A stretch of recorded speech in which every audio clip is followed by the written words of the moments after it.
Welcome back. Halo Sobat Kotak Masalah, selamat datang dan selamat berjumpa kembali. Di video kali ini saya akan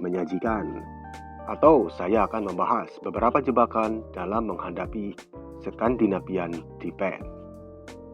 Tepatnya di sini saya akan menampilkan 3 jebakan terbaik melawan Scandinavian Defense.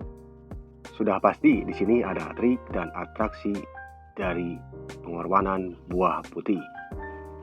Langsung saja kita ke jebakan pertama.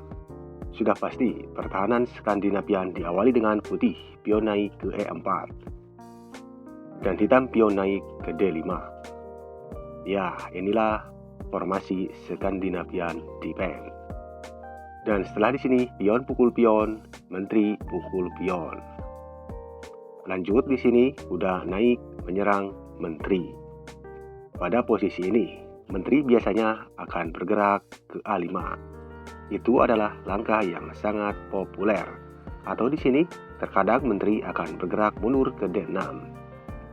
Dan langkah yang paling tua atau langkah yang paling klasik, menteri mundur ke D8. Di sini kita akan menteri mundur ke D8. Dan silakan teman-teman lanjutkan pion naik ke D4. Dan sudah pasti di sini kuda hitam akan menyerang pion naik ke C6.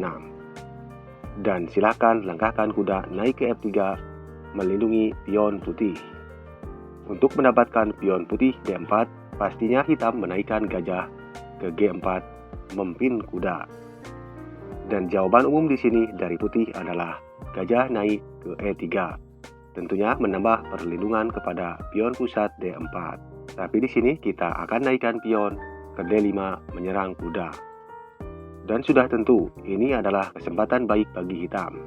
Kuda bermanuver ke E5 menyerang kuda di F3 2 kali yang sedang dipin oleh gajah.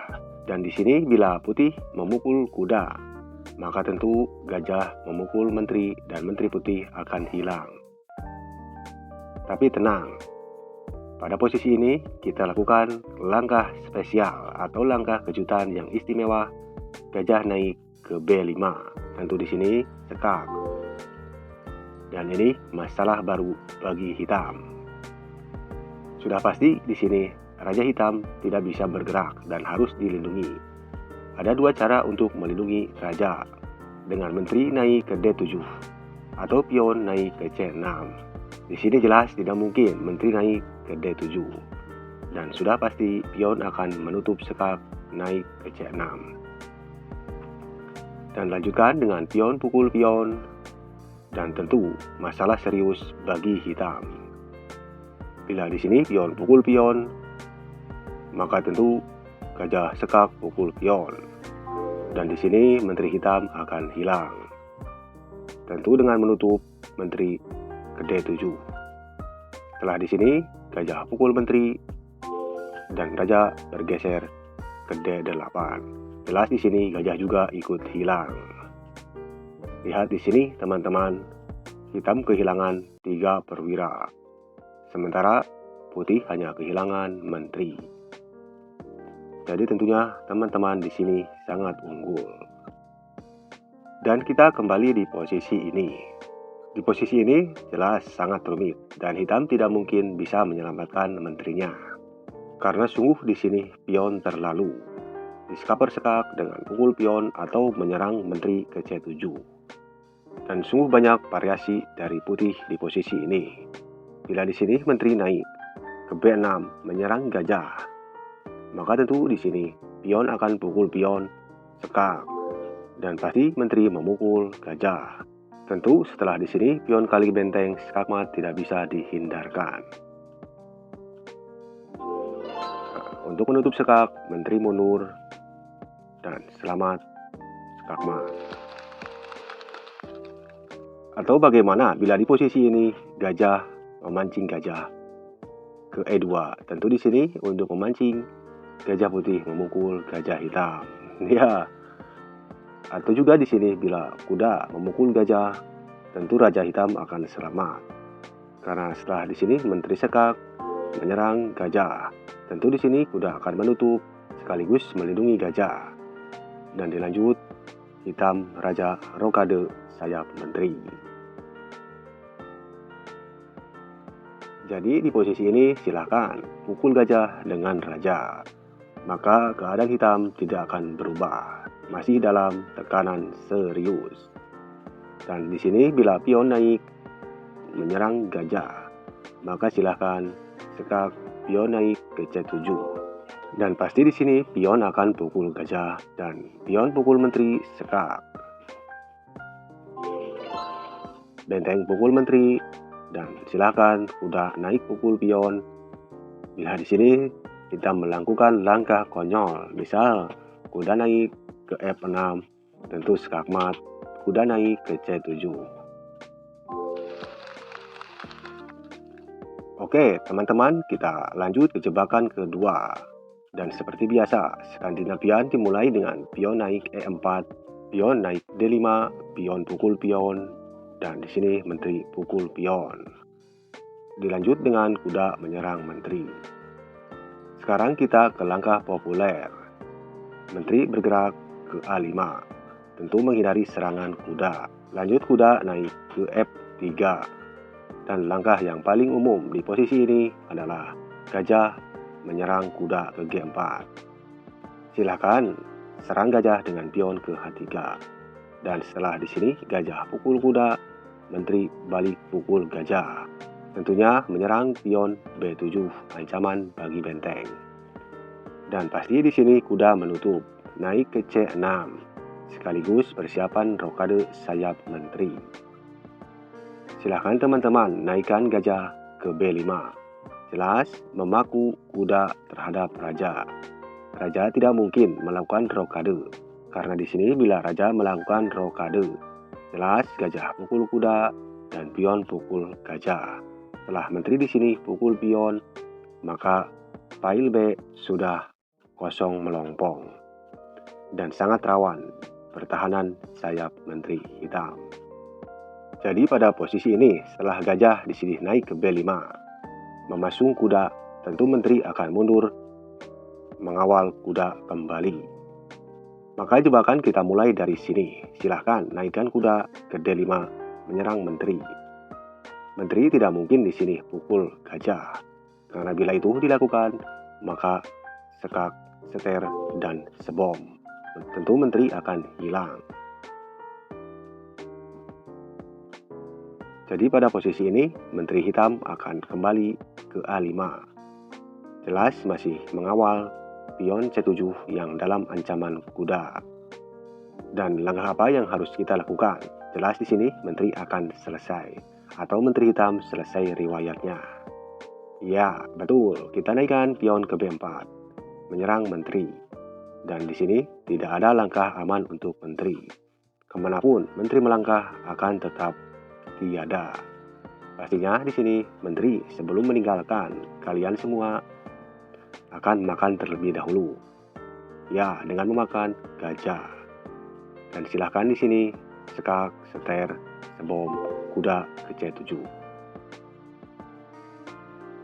Baiklah sobat kotak masalah, kita kembali tentunya di jebakan yang terakhir.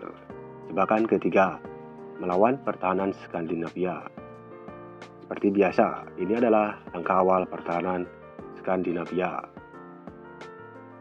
Ya, di posisi ini, kalau tadi di sini menteri pukul pion. Mungkin di sini menteri sudah kapok, pukul pion. Kalau ternyata pion di sini berduri, ya melag di tenggorokan. Sekarang kita tentu akan mencoba dengan langkah lain. Dan langkah umum di sini lainnya adalah kuda naik ke F6 menyerang pion putih. Maka teman-teman silahkan naikkan kuda ke C3, melindungi pion tentunya. Ini adalah posisi Skandinavian exchange. Di sini setelah pion dipukul oleh kuda, teman-teman tidak perlu memukul kuda kembali dengan kuda. Silahkan naikkan gajah menyerang kuda ke C4. Setelah kuda di sini balik menyerang gajah ke B6. Silahkan mundurkan gajah ke B3. Dan kuda hitam membalas naik ke C6. Alekin Skandinavian exchange. Tentu rencana kuda lompat ke A5 menyerang gajah putih. Yang berbahaya yang sedang mengintai pion F7. Di sini silakan teman-teman naikkan kuda ke F3. Ya, kita pancing agar gajah memaku kuda. Bila gajah hitam diagonal putih memaku kuda, maka di sini gajah akan hilang. Dengan gajah pukul pion sekak. Dan jelas di sini raja membalas pukul gajah. Dan di sini setelah kuda melompat ke G5 sekak, maka jelas di sini gajah akan hilang. Oke, sobat kotak masalah. Jadi di posisi ini sebelum gajah memaku kuda ke G4, pion naik terlebih dahulu ke E5. Rencana pion di sini meneruskan naik ke E4 menyerang kuda. Silahkan cegah langkah itu pion naik ke D3. Dan tentu di sini gajah akan memimpin kuda. Dan di sini bila sekarang gajah pukul pion, maka tentu setelah raja di sini pukul gajah, kuda sudah tidak bisa sekak ke G5. Karena tentu di sini menteri sudah mengawal diagonal hitam. Jadi di sini teman-teman silakan serang gajah oleh pion. Bila di sini gajah mundur ke H5 masih memimpin kuda. Silahkan teman-teman mulai jebakannya, kuda pukul pion. Tentu di sini gajah tertarik akan pukul menteri. Dan kita biarkan gajah hitam di sini. Terlebih dahulu sekak memukul pion. Dan langkah paksaan raja adalah ke E7. Karena jelas petak terang D7 sudah dikuasai kuda putih. Setelah di sini raja naik ke E7.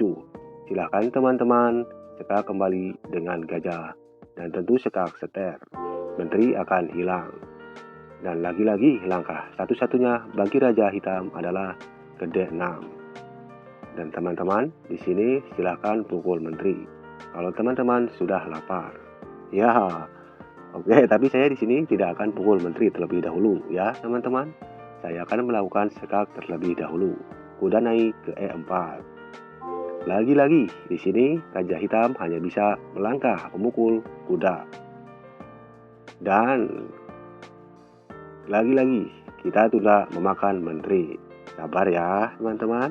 Kita naikkan pion sekak ke F4. Sini ada dua pilihan langkah, ke D4 dan ke F5.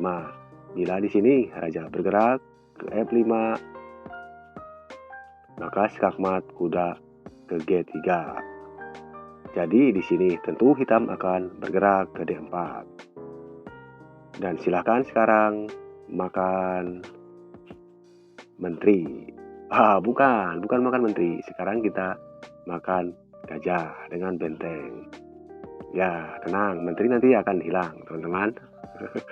Oke, tentu di sini ancaman sekak kepada raja oleh pion ke C3. Di sini bila hitam mencoba menyelamatkan menteri dengan gajah mengadu gajah. Silahkan teman-teman naikkan raja ke F2. Bila di sini gajah pukul gajah, maka pion naik skakmat. Oke, teman-teman, kembali di posisi ini. Kalau tadi gajah naik ke E7 melindungi menterinya. Karena menteri hitam di sini sedang diserang oleh gajah putih. Otomatis hitam akan menyelamatkan menterinya. Bila di sini hitam naik menteri ke D7. Jelas di sini menyerang gajah putih diagonal putih. Dan silakan sobat kotak masalah temukan di sini skakmat dalam 2 langkah. Ya, seperti biasa saya berikan waktu 10 detik. Dimulai dari sekarang.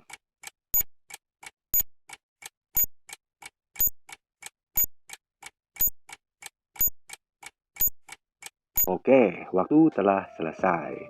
Dan apakah ada yang tahu teman-teman di sini? Baiklah, kita coba bersama-sama. Di sini pion pertama naik ke C3 tentu sekak.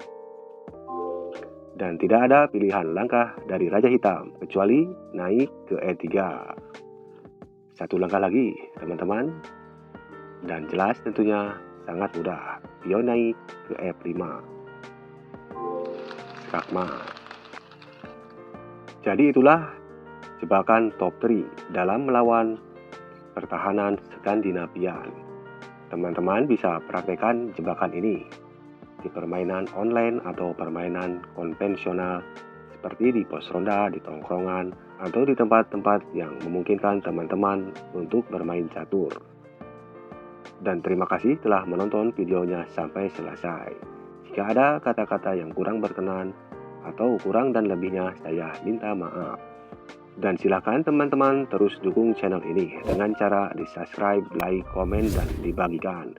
Tentu silakan nyalakan loncengnya agar tentu tidak ketinggalan update video dari Kotak Masalah. Dan tentunya terakhir, salam untuk kalian semua para pencinta catur. Terima kasih.